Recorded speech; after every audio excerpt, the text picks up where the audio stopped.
In this video, I'm gonna be talking about some setbacks I've had when I've started filming my opening, some of the problems I faced, and overall experiences I have had when I'm in the process of filming. When I first started filming, I started using my camera, which was a Canon 70D. That was a camera that was sent to me by the school I'm at. So I just had to ask to borrow it like every time I had to film, and it was fine. And I filmed half of my coursework in that camera. It was like perfectly well. I had the lighting and color settings in the placing I wanted for my film, because I wanted an ambient light and like a color integration in the camera, so I didn't have to edit it once I've like passed everything on my computer, because I was scared it was gonna mess with the quality. But unfortunately, halfway through my filming process, I had to stop using that camera because it became unavailable. So I started to use a Nikon 3200, I think it is, which is also a perfectly good camera, but you can see the difference between Nikon and Canon in some in some ways.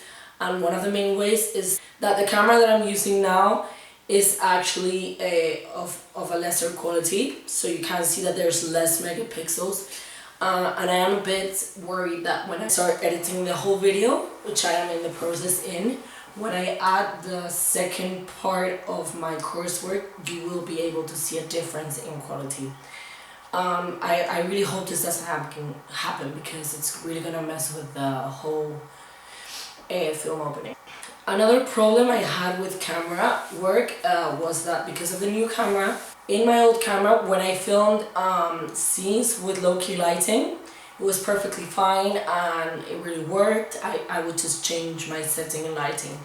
But with the new camera, even though I kind of figured out the settings and how to change the light or the color, it was still really hard to not lose quality when it came to filming in a darker space, because you could see a more pixeled image in low-key lighting scenes, which kind of ruins the whole video, because I don't want people to focus on the quality of the video and making it look blurry, although I am in focus.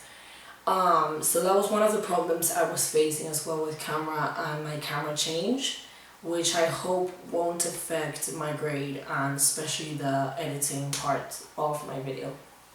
In terms of time and time management, which has, as I've already talked in some previous posts, has been my biggest issue, because my actors and actresses weren't available for the time that I needed, and we had a lot of time like management differences, so they had to do something when I wanted to film, and when they were available, I wasn't. So that was one of the main problems, which I think is going to affect my video at the end of the day.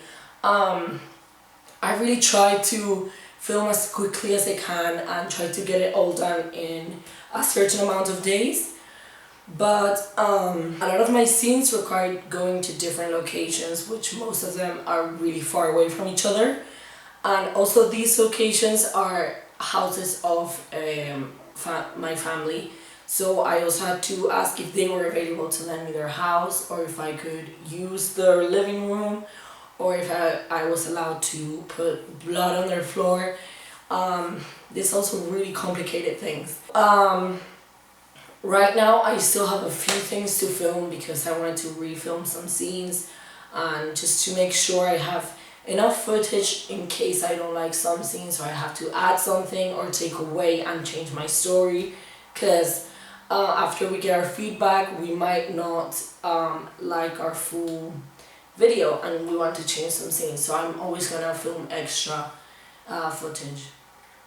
So it was really hard to do this because like I've said, me and the main actress, we weren't really available, and then I had two of my actors drop out, so I had to require asking someone else, and then I had to ask my mom to act as the little sister, which wasn't really working because of course she is taller than my main actress, but we were trying to make it work in a short time amount. So some things that also have happened is when I was in search for a few things such as a medal for Jack, which I wasn't able to get imprinted like his name, so I just bought a gold medal which looked very like mafia like, which is what Jack looks like, how I want him to look like. I also bought two of these guns because I didn't really need my gun to look fully realistic, because I'm not gonna do a lot of close-ups of it. I just need mainly the sound, which I'm going to incorporate as a non-diegetic after.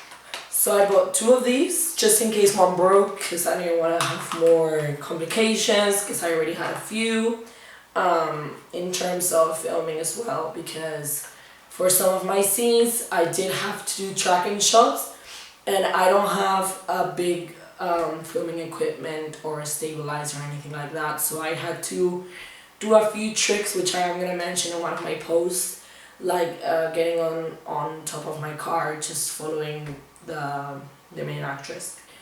Another thing I bought was blood. I was initially gonna buy like a liter of blood just in case I need it for like the shower scene and like falling down the feet, for my main scenes which involve a puddle of blood, but I'm not gonna do that anymore because it actually stains all the floors. So I'm actually not allowed to film in one of the locations I wanted, so I'm going to have to film in my garage my first scenes. And I still can't put a lot of blood because it can stain the floor, so I had to use gel blood, which doesn't stain as much, and you actually can mix it with water or like flour if you want it more dense or more liquid. So for example, for my first scenes, I need the blood to be more runny, so I can follow the drop of blood through the hand. So I'll just mix it with water just so it doesn't look as fake, because what I've seen from already doing the shower scene is that it can like go a bit orangey, which I don't want because it doesn't look as realistic. And then instead of doing a big drop of blood, I'm just gonna change the scene and do it like it's the first drop of blood on the floor. I've changed that. So these are some of the props I bought. This is also the medal I've bought for Jack, which is going to be on the floor, which is what Scarlett finds and realizes, you know, that Jax has killed her sister. I've bought two of those, just in case one breaks, because I didn't know what the quality were going to be. Okay, so the good thing so far is I have most of my coursework done, and I'm really happy with how my blog is looking. I have to add a few more posts that I want to do, like this one, before I have to do my critical reflection, just so I have everything done and sorted out. But I am pretty happy with the work I've done so far. Although I've had all of these inconveniences, which I am trying to figure out and hopefully will get done, I am happy with most of the scenes I've done. I did come up with new scenes and shots in the moment, which I really like to add to the film, and hopefully it will give me more credit.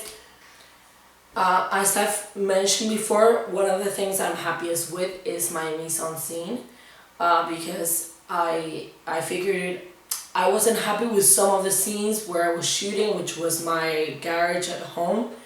So I asked one of my family members to lend me their old house, and it really worked out perfectly to do the scene of the old dingy apartment where Scarlett lives.